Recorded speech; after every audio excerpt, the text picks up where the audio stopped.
There's a lot going on in the news today, folks, but I want to talk about Elon and Vivek Ramaswamy coming before Congress, talking about setting up subcommittees and working with these already existing committees in order to get down to the brass tacks, the meat and potatoes of how we're going to claw some of this money back, how we're going to actually get to investigate, look into the books, because that would be the first step once these committees and subcommittees are built. I do know for a fact Marjorie Taylor Greene is going to be ahead of one of these committees that's going to deal directly with Elon and Vivek and their team. But they were in a closed-door meeting today, and the best I could do for you is get everybody's opinion because we didn't get much from Vivek or Elon being so early in on this situation. I think probably after they've done a couple of these meetings with Congress, they'll go on and step up and say, okay, this is what it's all about. But they do have their Doji site on Twitter. It's one of Elon's other, channels over there. And you can go over there and see exactly where the waste is. I mean, they're listing it every day, more government waste that they find. Sending money to dissect frogs in the Netherlands. Billions of dollars they spend on stuff like that. It's just crazy the waste they've exposed just on that Doge channel. If you haven't checked it out, go check it out if you're on Twitter. DOG at DOGE. It's Elon's channel, and it basically breaking down a lot of this wasteful expense that they're going to go after. That's setting the stage. Now, Mike Johnson, look, I've never seen him so happy. I think he was thrilled to see these two guys there. But I did get one thing kind of out of everything I've seen, watching these clips and stuff. Some of the Democrats are even going to go along with the fact that trying to save the government from spending all our taxpayer dollars inefficiently, that don't sound like a bad idea. John Fetterman and 3 or 4 Democrats have already spoke out today and said, I'm on board with this. This sounds interesting. Because truth be known, I don't care if you're a Democrat or Republican, your constituents, which is us, we the people, no matter how you fall with your politics, we all want cheaper gas. We all want better prices for what we're getting. We want to get what we pay for. We don't want to pay $3 for a candy bar, and that's where we're at. And I think they're going to do a lot to fix our economy once they claw back. They say around $2 trillion. That is what they are believing is going to be the magic number. Some people are speculating at least $1 trillion, but God knows how much waste they're going to be able to expose, and they'll be putting it play by play over there on Doji as they get into destroying these agencies and firing people and doing whatever they got to do. I heard this morning that only 1% of government agents actually come to work 5 days a week. 1%. That's crazy.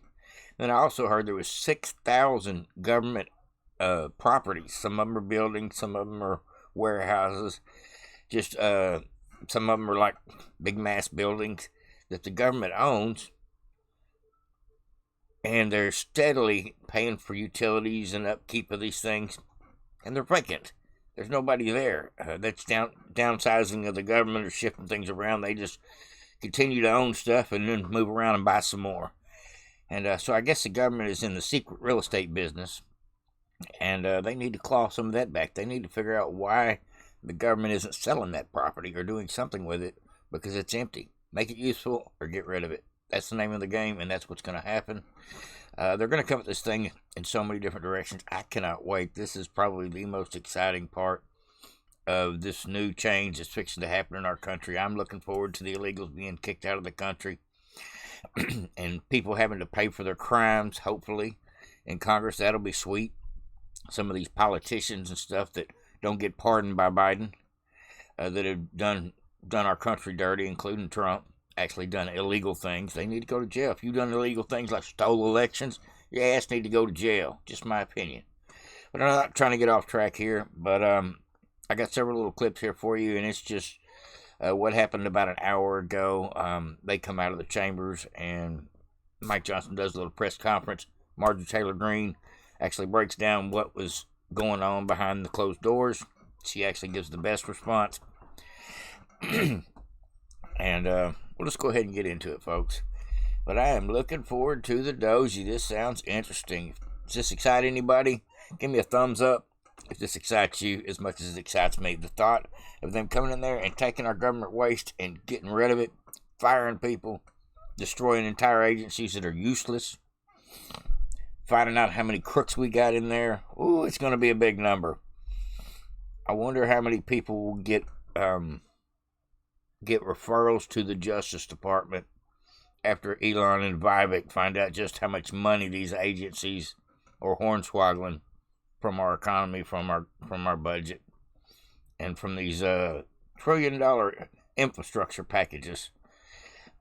But truth be known, the Biden administration right now is trying to spend every dollar they can that they wrote that big fat check for with Congress. The last two of them, about $6 or $7 trillion, they're still trying to figure out a way to spend all that money before Trump comes in there and has Elon and Vivek here in just less than 2 months come in there and with machetes start cleaning house, figuratively. All right, folks, let's get into it. I'll shut up.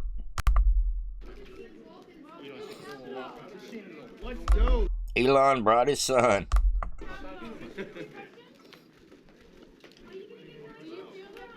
Will you take a question, Mr. Musk? Look at Mike Johnson. Everybody. What? We're all excited. I know you're all excited that. And that's how it starts. People just.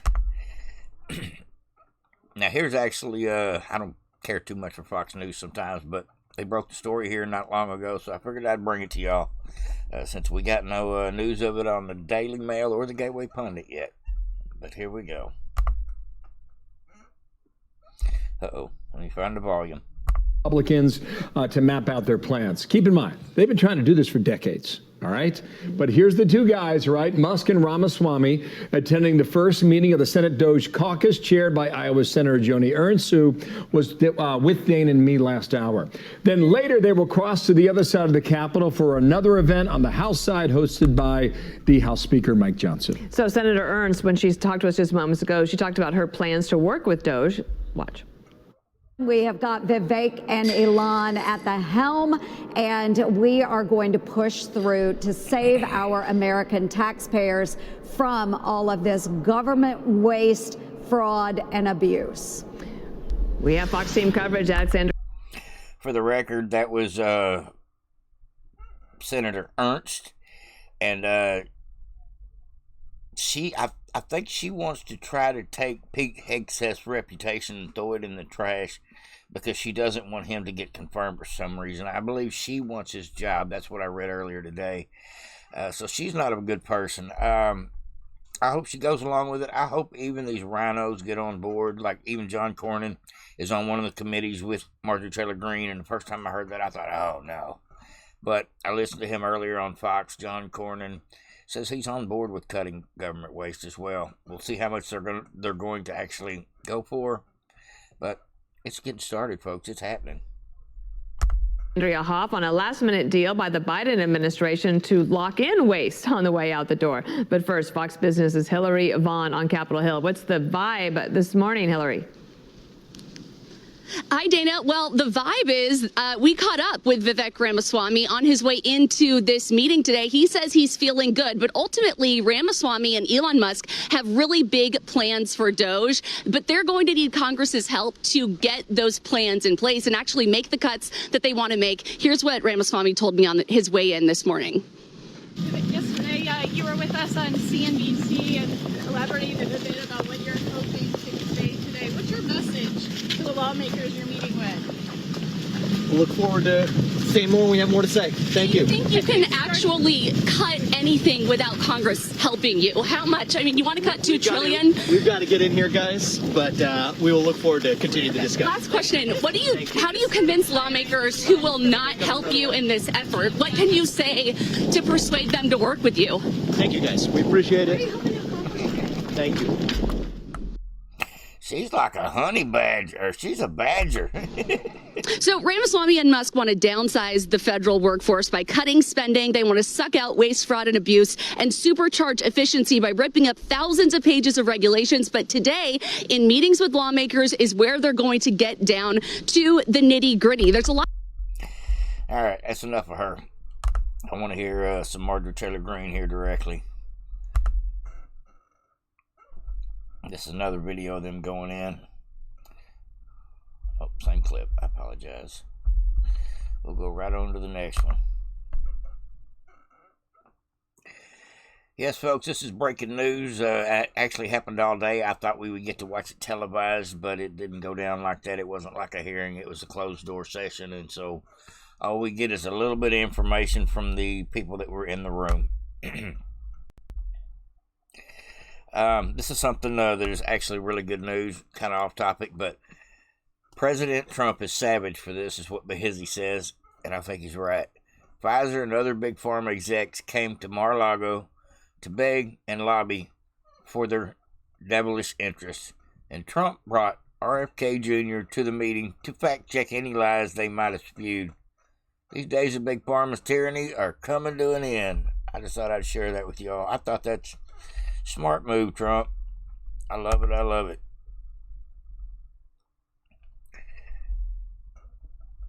Now, this should be the clip of Marjorie Taylor Greene.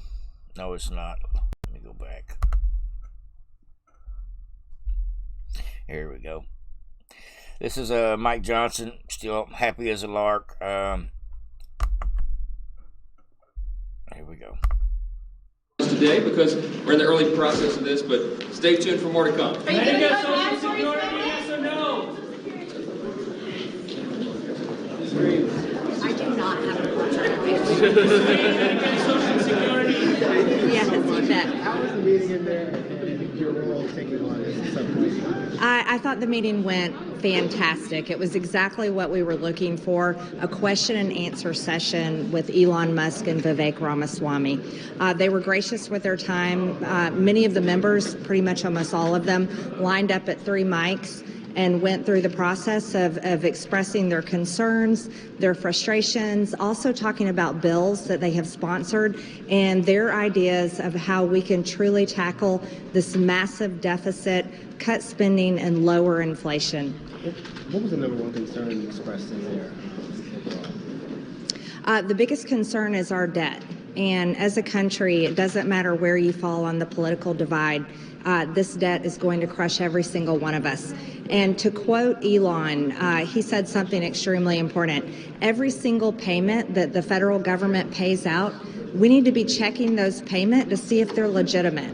And that's something that hasn't been done. I don't know if it's ever been done. There's a massive amount of waste, fraud, and abuse that we have to tackle, and I will be doing that with my subcommittee, and I am looking forward to exposing every single unelected bureaucrat, every single agency that is wasting the American people's money, and the big government departments that need to be exposed for how they're not serving the American people. Did you hear that? They're going to actually, for the first time, not just write checks for contract for whatever they're buying. More planes, more drones, more something.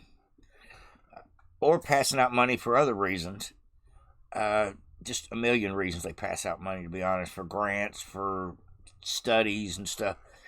They're not only going to check where the check's going to, try to figure out why the check is so big, see what they're getting for the check in return, services or product, and be able to say, hey, that's not what the contract says. We're supposed to get this many. You only give us this many. So they'll actually be able to cut down on the fraud, because when you're dealing with big business like that, I'm sure that there's people in the middle getting rich, and a lot of them are probably lobbyists, and they probably funnel a lot of that money right on down to the politicians. And so a lot of these politicians are not going to be happy with this, because it eventually is going to cut into something that they're into. But overall, how can you tell your constituents, I don't want to cut government waste. I mean, that don't even sound like something. That's something only a Democrat would say, and hopefully more of these Democrats get on board with trimming the fat off this beast that's destroying our country. Yeah, socialism is destroying our country, but the expense and the waste is destroying our way of life due to the economy just being shit. You have to have 2 jobs this day and time to make it in a house or even an apartment or wherever you stay. Bills are high, food is high, gas is high, insurance is high. It's so bad right now, and we all know. I don't have to tell you this, but hopefully, in real time, over the next year or 2, that's what I'm thinking, we'll actually be able to see the country actually driving in a new direction instead of backpedaling in reverse. We'll actually be producing, and our cost will come down. Drill Baby Drill will actually help that as well, but let's get back into the video. Call to cut $2 trillion in spending by 2026. We didn't mention an exact number. All we talked about was cutting spending. Elon and Vivek talked about having a naughty list and a nice list for members of Congress and senators and how we vote and how we're spending the American people's money. I think that would be fantastic. But one thing is for sure, if we can cut spending, we'll be lowering inflation, and that'll be good for everyone. When do you start work on your subcommittee? When does that kind of start? Well, as we all know, the next Congress will convene on January 3rd. It'll take a few weeks to do the order of business, setting up committees and subcommittees, and then we'll be getting ready to roll towards the end of January. Oversight and Appropriations Committees will be the 2 committees that actually handle the funds, how the money goes, where it goes, what it goes for. That's where you find out where the bodies are buried, where the waste, fraud, and abuse is, or the trail to it is. That's what I got for you today, folks, on the Marjorie Taylor Greene. That's about all she actually has to say about that. Jumps back with Mike Johnson. I don't really care about hearing him today. He does have a grin on his face today. There's no doubt about it. Now, somebody on the left referred to, I think it was, I forget which commentator it was, but it was one of these news commentators on the left referred to Elon Musk as the George Soros of the Conservative Party. He's our billionaire backer, is basically what they're saying. But I can't even compare Elon Musk to George Soros, but he does. Sensible spending. He does in this, freedom in this very clip. Sorry, folks. Check out this clip. This is a good one. This will be the last one of the day, folks. Hopefully everybody enjoys. Hit the like, subscribe, share, all that good stuff. And check it out. This is so good. Well, listen, I guess someone's got to be the George Soros of the right. I mean, I'd call myself George Soros of the center, I think. We obviously need to have just the basics. As President Trump rightly said, what we need is the restoration of common sense. We want safe cities. We want secure borders, sensible spending, freedom of speech, respect for the Constitution. Anyway, so if that's George Soros of the right, that's me, okay? I'm incredibly excited about the future. The public has given us a mandate that could not be more clear. It's the clearest mandate. Winning the popular vote clearly, the House, the Senate, the Electoral College by a mile, a majority of governorships, a majority of House legislatures, all Republican. The people have spoken. The people want change. And we're going to give it to them. That's right. They will get what they asked for. I think this is going to be the most transformative presidency, perhaps since the founding of the country. And President Trump is picking the cabinet to do it. You can see the choices are people who are actually going to make change. It's not going to be business as usual. We're going to shake things up. It's going to be a revolution. And we're headed towards, I think, a fantastic future. I'm super excited. I look forward to experiencing that with everyone. Thank you. Yes, that's what I'm talking about, folks. That's what I got for you today, folks. See you about this time tomorrow. Thanks for showing up. Over and out.